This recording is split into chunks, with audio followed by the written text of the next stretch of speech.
지난달 소비자 물가가 5.2% 오르며 상승폭이 더 커졌습니다. 가스와 전기 등 공공요금 인상폭이 역대 최대를 기록하며 물가 상승을 부채질했습니다. 국민의힘이 후보 등록을 시작으로 당대표 선거 일정에 돌입했습니다. 더불어민주당은 이상민 행안부 장관 탄핵 추진에 대한 결정을 보류했습니다. 말기 암을 앓던 80대 노인이 아픈 아내를 숨지게 하고 스스로 목숨을 끊으려고 했습니다. 간병의 고통을 개인에게 떠넘기는 가족 간병의 비극, 대책이 시급합니다. 군산의 한 옷가게에서 불이 나 점포 5곳으로 번졌습니다. 소방당국 등은 화목난로에서 불이 시작된 것으로 보고 있습니다. 지역 문화예술계와 함께하는 문화K. 오늘은 일상 회복의 길목에서 영화 제작에 나서며 활기를 되찾고 있는 지역 영화계 현장으로 안내합니다.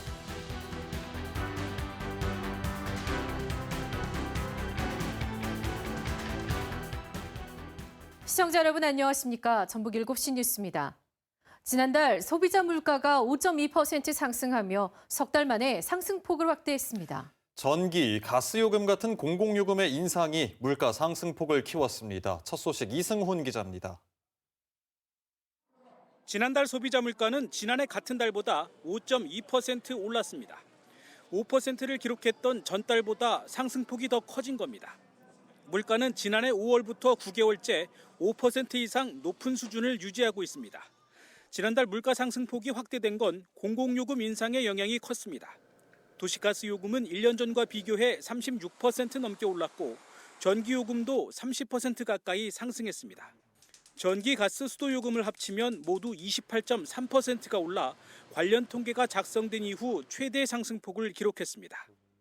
전기, 수도, 가스의 기여도가 지난달에 비해서 0.1% 상승하였습니다. 거의 이제 이번 달에 상승폭의 거의 대부분 이상을 전기료가 차지하고 있다고 보시면 될 것 같습니다. 가공식품은 10.3% 올랐는데 2009년 4월 이후 최고치입니다. 또 한파의 영향으로 채소류 가격도 5% 넘게 상승했습니다.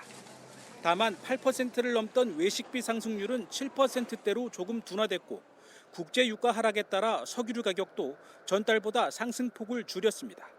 변동폭이 큰 농산물과 석유류를 뺀 근원물가 지수는 지난달 5% 상승하며 2009년 2월 이후 가장 높은 수준을 보였습니다.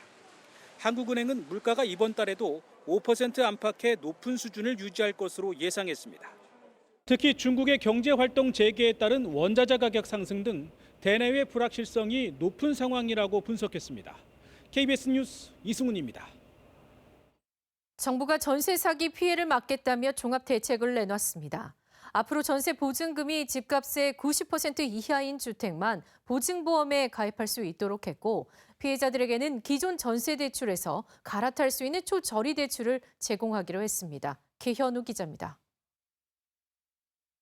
앞으로는 전세금이 집값의 90% 이하여야 보증보험에 가입할 수 있게 됩니다.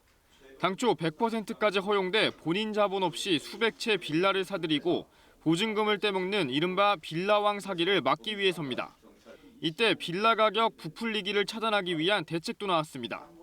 임대인과 모의에 자의적으로 가격을 올릴 우려가 있는 감정평가 절차를 공시가격, 실거래 가격이 없는 경우로 최소화하기로 했습니다.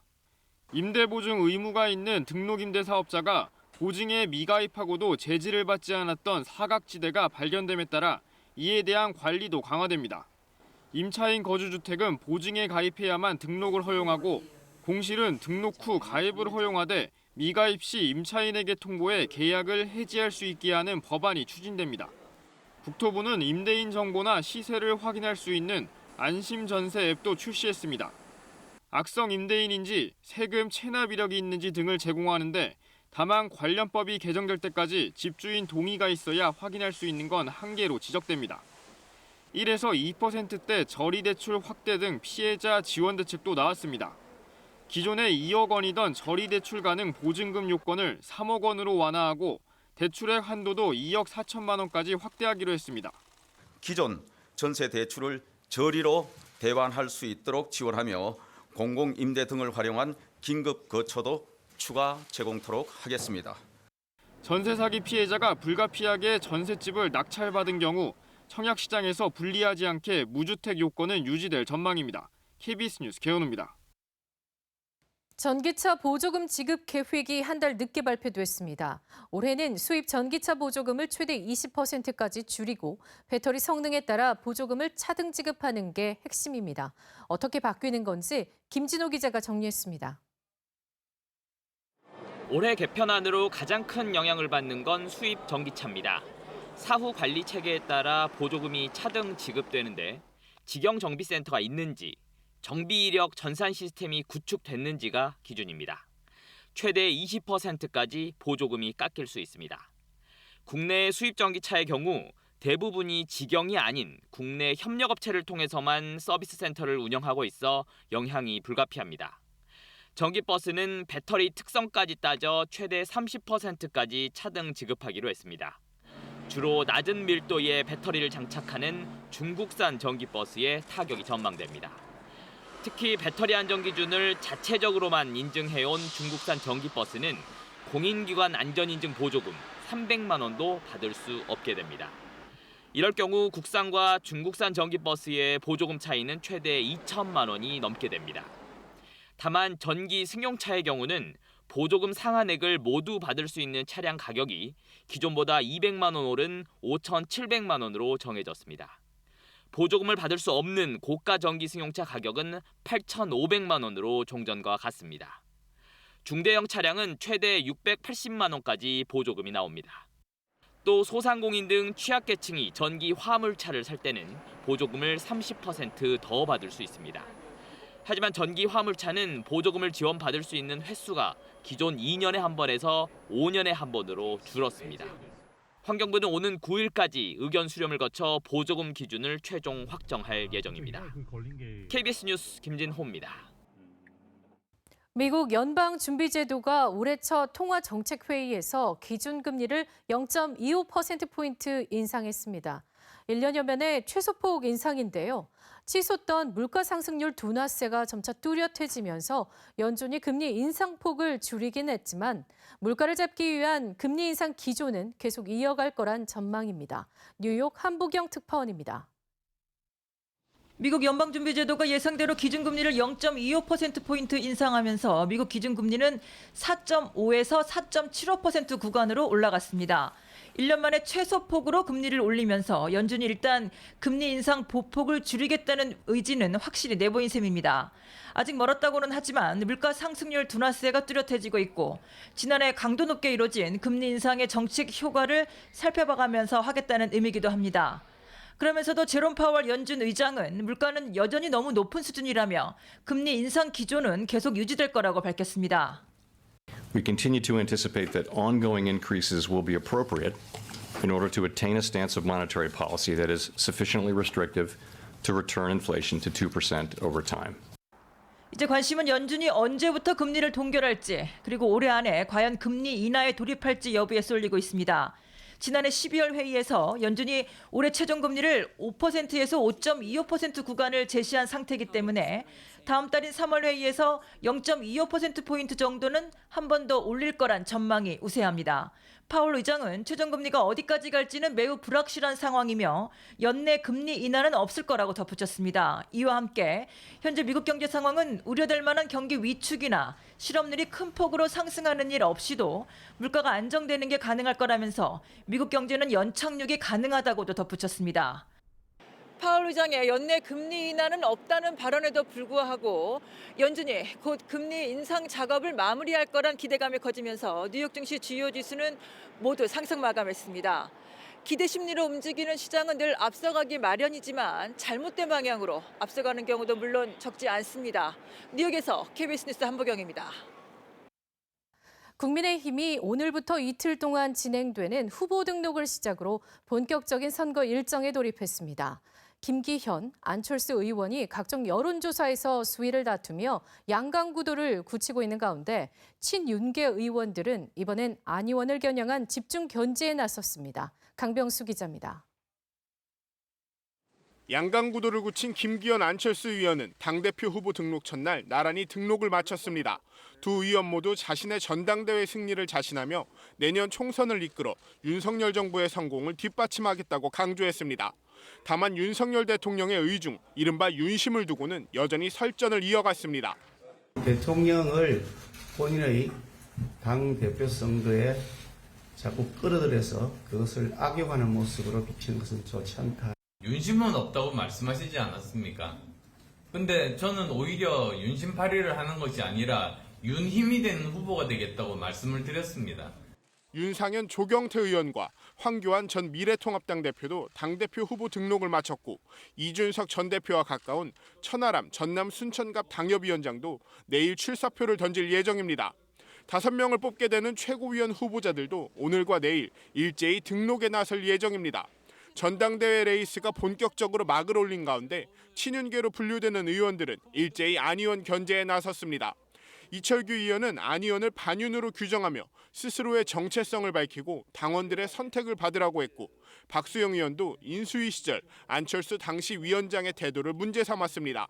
안철수 후보가 그 위중한 2달밖에 안 되는 인수위 시절에 24시간 잠적을 한 적이 있었습니다. 굉장히 분개를 하셨고요. 장제원 의원도 자신의 당 사무총장설을 퍼뜨려 정치적 음해를 가하고 있다며 안 의원을 겨냥한 뒤 차기 당 지도부에서 어떠한 임명직 당직도 맡지 않겠다고 밝혔습니다. KBS 뉴스 강병수입니다. 민주당 지도부가 공언한 이상민 행정안전부 장관에 대한 탄핵안 추진이 의원총회에서 제동이 걸렸습니다.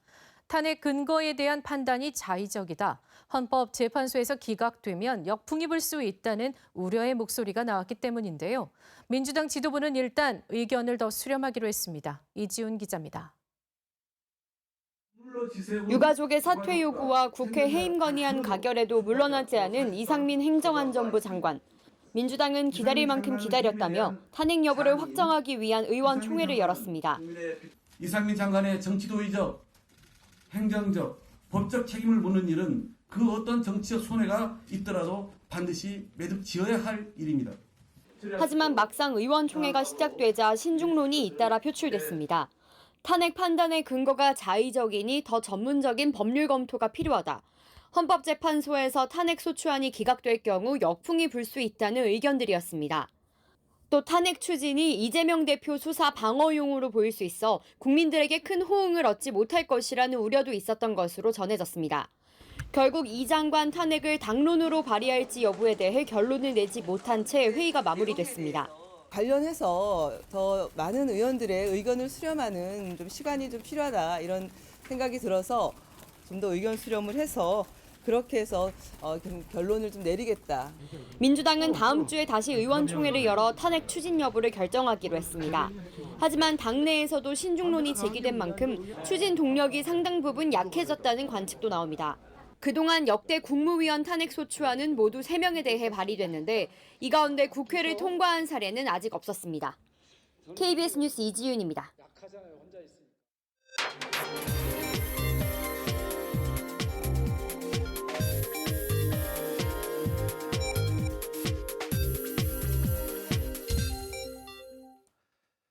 자신도 말기 암을 앓던 80대 남성이 돌보던 아내를 숨지게 한 안타까운 일이 있었습니다. 이른바 간병 살인인데요. 간병의 고통을 개인에게 떠넘기는 구조 속에선 반복될 수밖에 없는 비극으로 보입니다. 안승길 기자입니다. 80대 남성이 평생 함께한 아내를 숨지게 했습니다. 뇌졸중으로 거동이 불편한 아내를 직접 간호해온 남성. 그 역시 고된 투병 생활을 이어온 말기암 환자였습니다. 몸이 아파 아내를 돌보기 힘든 데다 자식에게 짐이 되고 싶지 않다는 유서를 남긴 그는 아내가 숨을 거둔 뒤 스스로 극단적 선택을 시도했습니다. 죽고 싶다 이제 말을 자주 하니까 할머니가 같이 죽자 그렇게 얘기를 했던 원칙대로 수단을 해야죠. 안타깝네 내가 보니까 알 수 없고.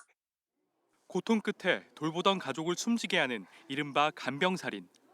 전북에서도 남의 일이 아닙니다.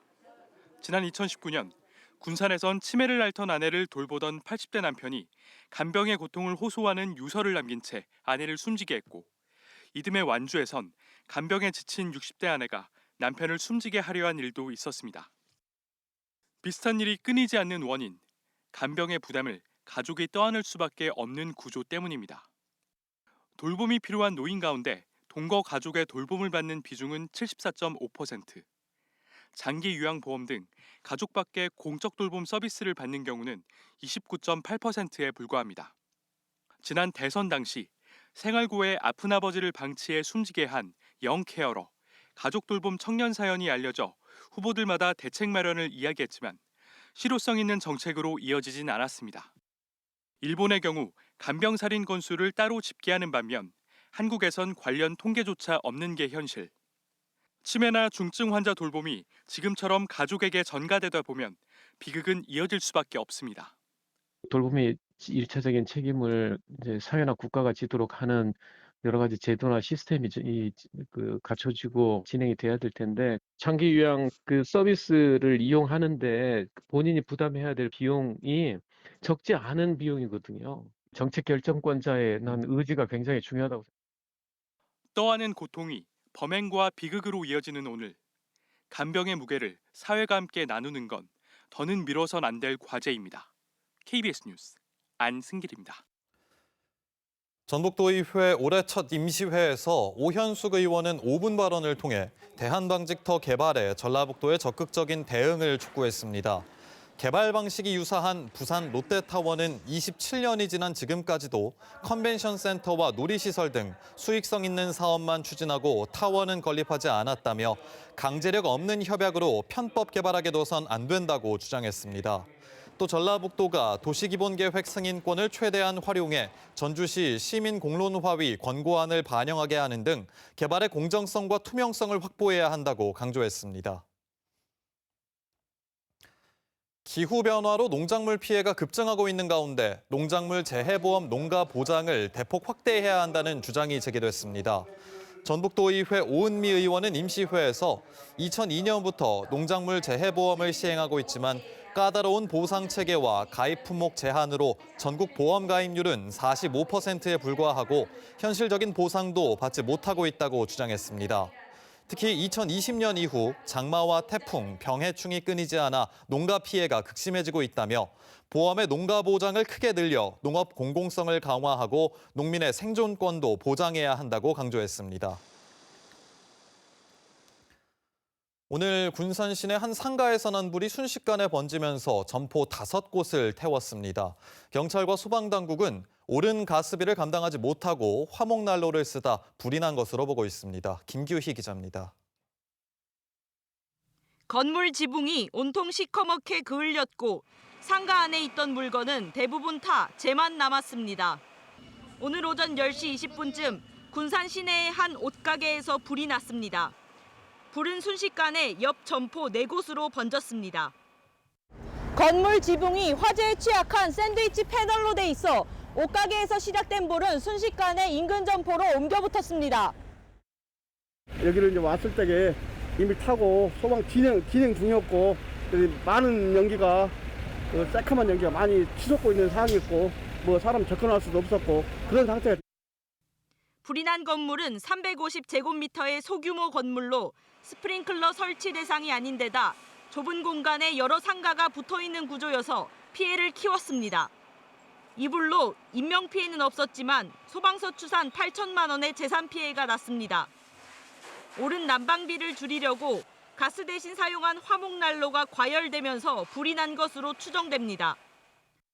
원단들이 다량으로 있었고 단위 면적당 가연물의 양이 굉장히 많이 있어서 이런 부분들이 빠르게 화재로 이어지는 원인을.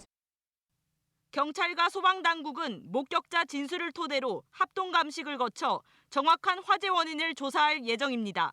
KBS 뉴스 김규희입니다. 정월 대보름을 앞두고 전라북도 소방본부는 오는 6일까지 화재 예방을 위한 특별 경계 근무에 나섭니다.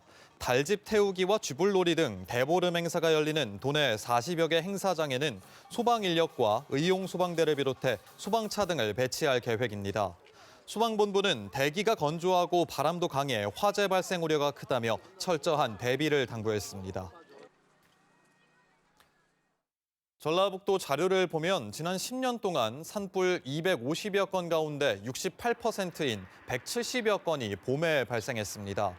산불 발생 원인 가운데 절반 이상이 입산자나 성묘객의 실화였고 논밭두렁이나 쓰레기 소각, 담뱃불 등이 뒤를 이었습니다. 전라북도는 입산 통제구역에는 들어가지 말고 산림 근처에서는 소각 행위를 자제할 것을 당부했습니다. 부하 직원을 추행한 혐의로 구속 기소된 전북 지역 세무서 지서장이 오늘 유죄 판결을 받은 것과 관련해 시민사회단체들이 후속 조치를 촉구했습니다. 전북 지역 여성 인권단체들은 이번 사건을 통해 업무상 위력에 의한 폭력 문제가 재확인됐다며 국세청이 재판 결과를 무겁게 받아들여 피해자 회복과 재발 방지 대책을 마련하라고 강조했습니다. 전주지법은 해당 지서장이 지위를 이용해 추행한 사실이 인정된다고 보고 징역 1년에 집행유예 2년을 선고했습니다. 세계 10대 슈퍼푸드로 알려진 귀리는 영양과 기능성이 탁월해 관심이 높습니다. 이 귀리의 면역 활성 기능성을 더 높일 수 있는 손쉬운 재배법이 최근 밝혀져 농가소득 확대가 기대됩니다. 이지연 기자입니다. 5cm 안팎 길이로 자란 초록빛 귀리. 겨우내 얼어붙은 땅을 뚫고 솟아올라 생기를 뽐냅니다. 식이섬유와 단백질 등이 풍부하고 아미노산과 비타민 같은 기능성 물질이 여느 곡물보다 많아 슈퍼푸드로 꼽힙니다. 매년 이렇게 소비 증가 부분이 한 10% 이상씩 이렇게 증가하고 있고요. 그리고 거기에 발맞춰서 생산도 역시 꾸준히 이렇게 재배 면적이 늘고 있습니다. 최근 귀리의 면역 활성을 더 높일 수 있는 재배법이 밝혀졌습니다. 핵심은 알곡이 있는 등숙기 온도로 파종 시기만 늦추면 됩니다. 2, 3월 심어 수확한 귀리가 가을에 심어 겨울을 난 귀리보다 암세포와 바이러스 감염세포를 파괴하는 면역세포인 NK세포 활성이 13% 증가하는 것으로 확인됐습니다. 동물 실험에선 면역세포 기능을 지원하는 비장의 무게가 18% 회복되고 면역 반응을 조절하는 혈액 성분인 인터페론 감마의 함량도 16% 늘어났습니다. 연구팀은 치매 예방 효과 등이 확인된 귀리의 아베난스라마이드와 페놀산 14종의 함량이 등숙기 온도에 따라 달라진 것으로 보고 있습니다. 가을에 심었을 때 쌀귀리의 등숙기인 5, 6월의 평균 기온은 18도 정도이고요. 봄에 심었을 때는 이보다 기온이 3도씨 이상 올라갑니다. 이러한 효과에 의해서 면역 활성의 지표들도 한 13% 이상 올라가는.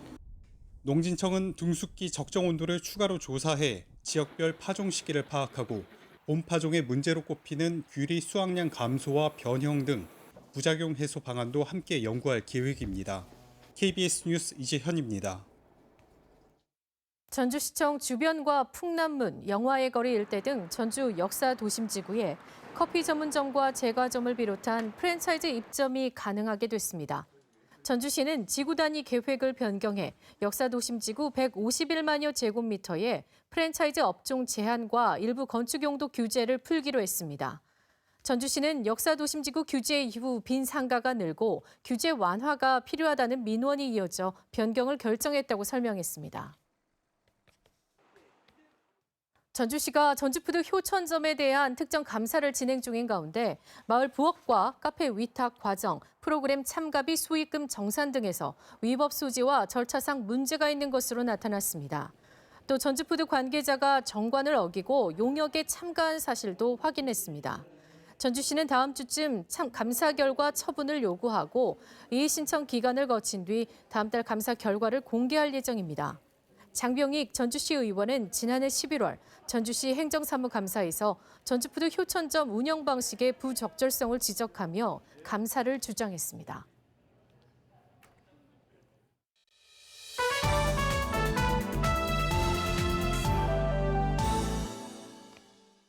문화 K 시간입니다. 일상 회복의 길로 가면서 지역 영화계도 활기를 띠고 있습니다.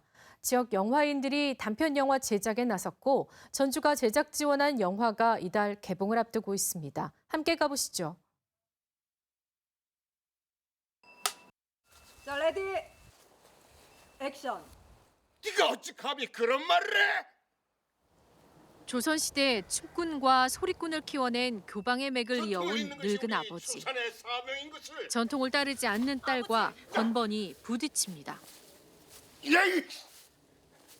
아버지, 춤도 시대에 맞게 변해야죠. 그래야 초산의 전통도 지킬 수 있고요. 나오시면 됩니다. 전통과 현대를 상징하는 부녀의 갈등과 화해를 그린 영화가 정읍에서 촬영되고 있습니다.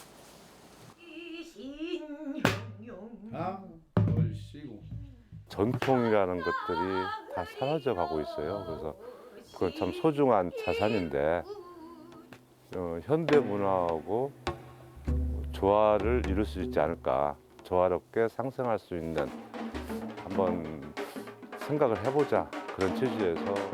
이거 다 혹시 지역 제작진과 배우들이 힘을 모은 현장에는 활기가 가득합니다. 영화인들은 이번 영화가 지역 영화 산업이 다시 일어서는 기폭제가 되길 기대합니다. 그 어려웠던 시기가 있었기 때문에 그 욕망, 목표가 더 강해졌고요. 그래서 저희가 함께 뭉쳐서 이런 작품을 할 수가 있었고, 또 정읍이나 전북이나 영화인들이 이러한 거를 계기로 이렇게 알려지다 보면은 더 용기 내서 영화 제작에 힘을 보태러 온 예비 영화인들도 꿈을 키워갑니다. 이번에 처음으로 영화 촬영을 하게 되면서 영화가 만들어지는 과정을 조금 더 세밀하게 느껴볼 수 있어서. 공인중개사야? 그래도 이제 나 사무직 여직원이다. 드디어 우리도 대기업 당찬 18살 여고생 소희. 졸업을 앞두고 한 콜센터의 현장 실습을 나가면서 웃음을 잃기 시작합니다. 특히 여기 김소희 씨. 회사 그만두면 안 될까? 2017년 있었던 전주의 한 콜센터 현장 실습생의 비극을 토대로 만든 정주리 감독의 작품입니다. 전주 영상위원회가 제작비 일부를 지원하고 전북 곳곳에서 촬영했습니다. 거장의 귀환, 화제작들의 귀환, 약간 이런 식으로 좀 설명을 드릴 수 있을 것 같아요. 지금 소개되지 못할 수 있는 영화들, 그리고 극장에서 좀 만나보면 더 좋을 다양한 국가의 영화들을 저희가 소개할 예정이고요. 이외에도 20년 전 아빠와 함께한 여행에 추억을 따라가는 영화, 애프터선 등 작품성과 재미까지 두루 갖춘 국내외 영화들이 잇따라 찾아옵니다. 사람들의 살아가는 모습들이 담겨있는 아주 소중한 영화들이 상영되고 있어요. 그런 숨겨진 보석 같은 영화들을 찾아서 볼 수 있어서 매우 행복합니다. 마스크를 벗고 일상으로 돌아가기 위한 첫걸음을 내디딘 올해. 잔뜩 움츠러 있었던 전북 지역 영화 생태계도 다시 봄을 준비하고 있습니다. KBS 뉴스 이수진입니다. 올해 들어 전북에서는 처음으로 댕기열 환자가 발생했습니다. 전라북도 보건환경연구원은 최근 필리핀에 다녀온 여행객이 댕기열 의심 증세를 보여 검사한 결과 지난달 27일 확진 판정을 받았다고 밝혔습니다. 댕기열은 해외에서 해당 바이러스를 가진 모기에 물렸을 때 걸리는 만큼 귀국한 뒤 열이나 두통 등 의심 증상이 나타나면 곧바로 병원을 찾아야 합니다. 자녀가 많으면 세금을 그만큼 깎아주자. 일본 정치권에서 이런 논의가 본격적으로 이뤄지기 시작했습니다. 인구 감소가 예상보다 빨리 진행되면서 저출산 문제 해법 마련에 고심하는 모습입니다. 도쿄 박원기 특파원입니다. 선진국 가운데 거의 유일하게 출산율 반등에 성공한 나라로 평가받고 있는 프랑스. 일본 집권 자민당 내 2인자인 모테기 간사장이 저출산 문제 해결을 위해 프랑스식 세제를 도입하자고 주장합니다. 家族の人数が増えれば増えるほど減税につながる N分 N乗方式という画期的な税制を導入しました。 N분 N승이란 말 그대로 가구 소득을 가족 수로 나눠 1인당 소득을 산출한 뒤 다시 가족 수를 곱해 세액을 정하는 방식입니다. 예를 들어 각각 600만 엔과 300만 엔을 버는 맞벌이 부부가 두 자녀를 두었다면 소득세가 현행 150만 엔에서 90만 엔으로 줄어듭니다. 즉 자녀가 많으면 많을수록 세금이 줄어드는 겁니다. 야당인 일본 유신회와 국민민주당이 바로 찬성 의사를 밝혔고 제1야당인 입헌민주당도 논의해보자며 긍정적인 반응입니다. 効果的かどうかということをまず検証するということは非常に重要。でそれが本当に効果があるんであればやればいいし。 다만 기시다 총리 내각은 부작용 등이 있을 수 있다며 신중론을 펴고 있습니다. 片働き世帯が有利になることや、高額所得者に税制上大きな利益を与えることなど、さまざまな課題があると。 일본의 출산율은 한동안 일정 수준을 유지해왔지만 지난해 출생아 수가 처음으로 80만 명 이하로 떨어졌습니다. 애초 예상보다 8년이 빨랐습니다. 이 때문에 일본에선 연초부터 저출산 문제 해법을 둘러싼 갑론을박이 뜨겁습니다. 상황이 더 심각한 우리에게 시사하는 부분이 작지 않아 보입니다. 도쿄에서 KBS 뉴스 박원기입니다.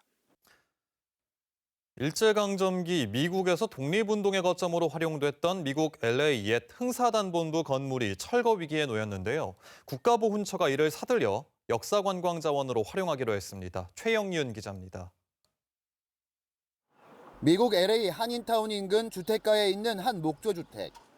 도산 안창호 선생이 독립운동 인재 양성을 위해 미국에서 세운 단체 흥사단이 1929년부터 20년 동안 본부로 사용한 건물입니다. 1937년 연례대회를 마치고 애국지사들이 남긴 단체 사진 속에 한자로 흥사단이라는 이름이 선명합니다. 흥사단은 미주위원회로 건물을 활용하다 재정 악화로 1979년 건물을 팔았습니다. 2년 전 한 부동산 회사가 아파트를 짓겠다며 철거를 예고해 건물을 보존해야 한다는 주장이 현지 한인사회를 중심으로 제기돼 왔습니다. 우리나라의 독립을 위해서 헌신하신 곳이 바로 흥사단이라고 생각합니다. 이 자리야말로 우리가 보존해야 되고. 국가보훈처가 이 건물의 역사적 가치를 인정해 부동산 회사 측과 지난달 295만 달러의 매입 계약을 맺었습니다. 해외에 있는 독립운동 사적지를 보존하기 위해 보훈처가 부동산을 사들인 것은 이번이 처음입니다. 건물이 상당 기간 비어있던 점을 감안해 안정화 작업을 거친 뒤 정밀 실측 등을 통해 기록화 작업도 진행할 계획입니다. 재단장 뒤 광복 80년이 되는 2025년 광복절쯤 역사기념관으로 일반에 공개할 계획입니다. 재외동포뿐만 아니라 현지인들도 즐겨 찾는 살아있는 교육의 장이자 LA 역사관광의 중심지로 조성할 계획입니다. 보훈처는 현재 진행 중인 LA시 사적지 지정에 이어 캘리포니아주와 연방 차원의 문화유산 등재도 함께 추진할 방침입니다. KBS 뉴스 최영윤입니다. 반려동물을 키우는 인구가 크게 늘면서 동물이 죽으면 장례와 화장을 하는 문화도 자리 잡고 있는데요. 문제는 급증하는 화장 수요에 반해 시설은 턱없이 부족한데도 주민들이 화장장 시설을 짓는 것을 반대한다는 겁니다. 관련 분쟁이 대법원까지 갔는데요. 박가영 기자가 보도합니다. 대구 최초의 반려동물 화장장이 들어설 예정이던 터입니다. 시설 허가를 놓고 사업자와 구청이 6년간 법적 분쟁을 벌여왔는데 결국 건립이 무산됐습니다. 사업자가 건축 허가를 막은 구청을 상대로 낸 불허가 처분 취소 소송에서 1심에선 사업자가, 2심에선 서구청이 승소했는데 대법원이 구청의 손을 들어준 겁니다. 대법원은 진입로의 교통량 증가를 우려한 구청의 처분이 적법하다는 2심 판결을 인용해 사업자의 상고를 기각했습니다. 저희들은 주민들 바라는 바대로 돼가지고 환영하는 그런 입장이지. 사업자 측은 판결을 납득할 수 없다는 입장입니다. 6년 동안 이렇게 끌고 왔는데 저는 이게 질 거라고는 별로 생각 안 했는데 이 사건으로 인해 갖고 가장 피해를 보는 거는 대구 지역에 있는 반려인들을 가장 피해를. 대구 경북의 반려동물 수는 55만여 마리, 전국적으로는 570만 마리에 달할 것으로 추정됩니다. 하지만 대구의 합법적인 반려동물 화장장은 한 곳도 없는 상황. 이렇게 허가를 받은 화장장은 경북의 5곳 등 전국적으로 61곳입니다. 반려동물을 키우는 인구가 계속해서 늘고 있지만 화장장 건립을 두고 분쟁이 끊이지 않고 있습니다. 이런 가운데 대구 달성군에서는 전국에서 두 번째로 반려동물 공설 화장장 건립을 추진하고 있어 귀추가 주목됩니다. KBS 뉴스 박가영입니다. 생활 속 탄소 중립 실천을 위한 탄소 포인트제 참여 가구가 해마다 늘고 있습니다. 전북의 탄소 포인트 참여 가구는 2016년 17만 8천여 곳에서 2019년 21만 5천여 곳, 지난해는 23만여 곳으로 꾸준히 증가세를 보이고 있습니다. 탄소 포인트제는 가정이나 상가가 전기, 가스, 수도 등 에너지 사용량을 줄이면 일정한 포인트를 적립해주는 제도입니다. 전주문화재단과 한국탄소산업진흥원은 업무 협약을 맺고 탄소 소재를 활용한 예술작품 활동을 지원합니다. 양측은 탄소산업과 예술 분야 협력망 구축과 탄소예술진흥의제를 발굴하고 탄소예술작가 교육에도 힘을 모으기로 했습니다. 전주문화재단은 산업용 탄소 소재를 예술 분야로 넓히는 데 이바지하고 탄소 소재를 활용해 창작 활동을 하는 예술가들을 돕고 있습니다. 전주지법 정읍지원은 부부를 살해하려 한 혐의로 기소된 50대 남성에게 징역 5년을 선고했습니다. 이 남성은 지난해 8월 정읍 시내 주차장에서 피해 부부에게 흉기를 휘둘러 살해하려 한 혐의로 기소됐습니다. 조사 결과 이 남성은 피해 부부와 돈 문제로 다툼을 벌이다 범행한 것으로 드러났습니다. 전주 덕진경찰서는 만취 상태로 차를 몰다가 사고를 내 동승자를 숨지게 한 혐의로 29살 남성을 구속해 조사하고 있습니다. 이 남성은 지난해 10월 호남고속도로 상행선 전주나들목 근처에서 앞서 달리던 트럭을 들이받아 옆자리에 타고 있던 친구를 숨지게 한 혐의를 받고 있습니다.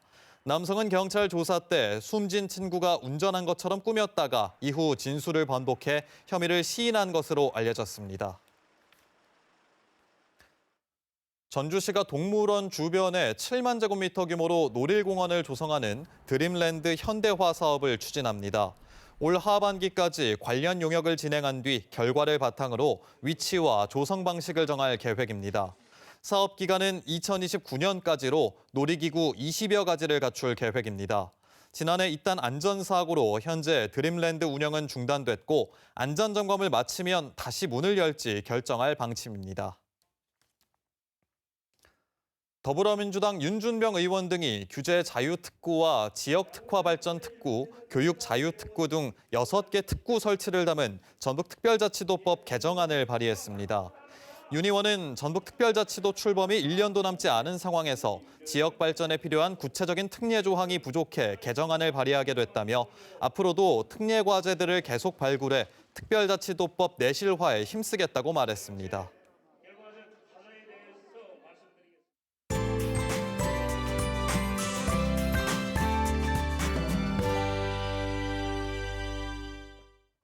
일부 지역에 내려졌던 한파주의보는 모두 해제됐습니다. 그래도 내일과 모레 아침까지 찬바람이 체감온도를 끌어내리면서 춥겠고요. 입춘인 토요일 낮부터는 예년보다 온화해지겠습니다. 대기는 메말라가고 있습니다. 당분간은 건조한 날씨가 이어지고 바람도 다소 불면서 작은 불씨가 크게 번지기 쉽습니다. 산불 등 화재 예방에 주의하시기 바랍니다. 내일 하늘은 대체로 맑겠고요. 공기도 깨끗하겠습니다. 지역별 기온 보시면 아침 기온 전주와 부안이 영하 3도로 오늘과 비슷하겠고요. 낮 기온은 전주와 익산이 4도를 보이지만 체감 온도는 이보다 더 낮겠습니다. 무주와 진안의 아침 기온 영하 7도까지 떨어집니다. 낮 기온은 완주와 남원이 5도로 예상됩니다. 물결은 서해남부 먼해상에서 최고 2m까지 일겠습니다. 정월대보름인 일요일에는 대체로 맑아서 대부분 지역에서 달맞이를 할 수 있겠고요. 큰 추위도 없을 전망입니다. 날씨였습니다. 뉴스를 마칩니다. 시청해주신 여러분 고맙습니다.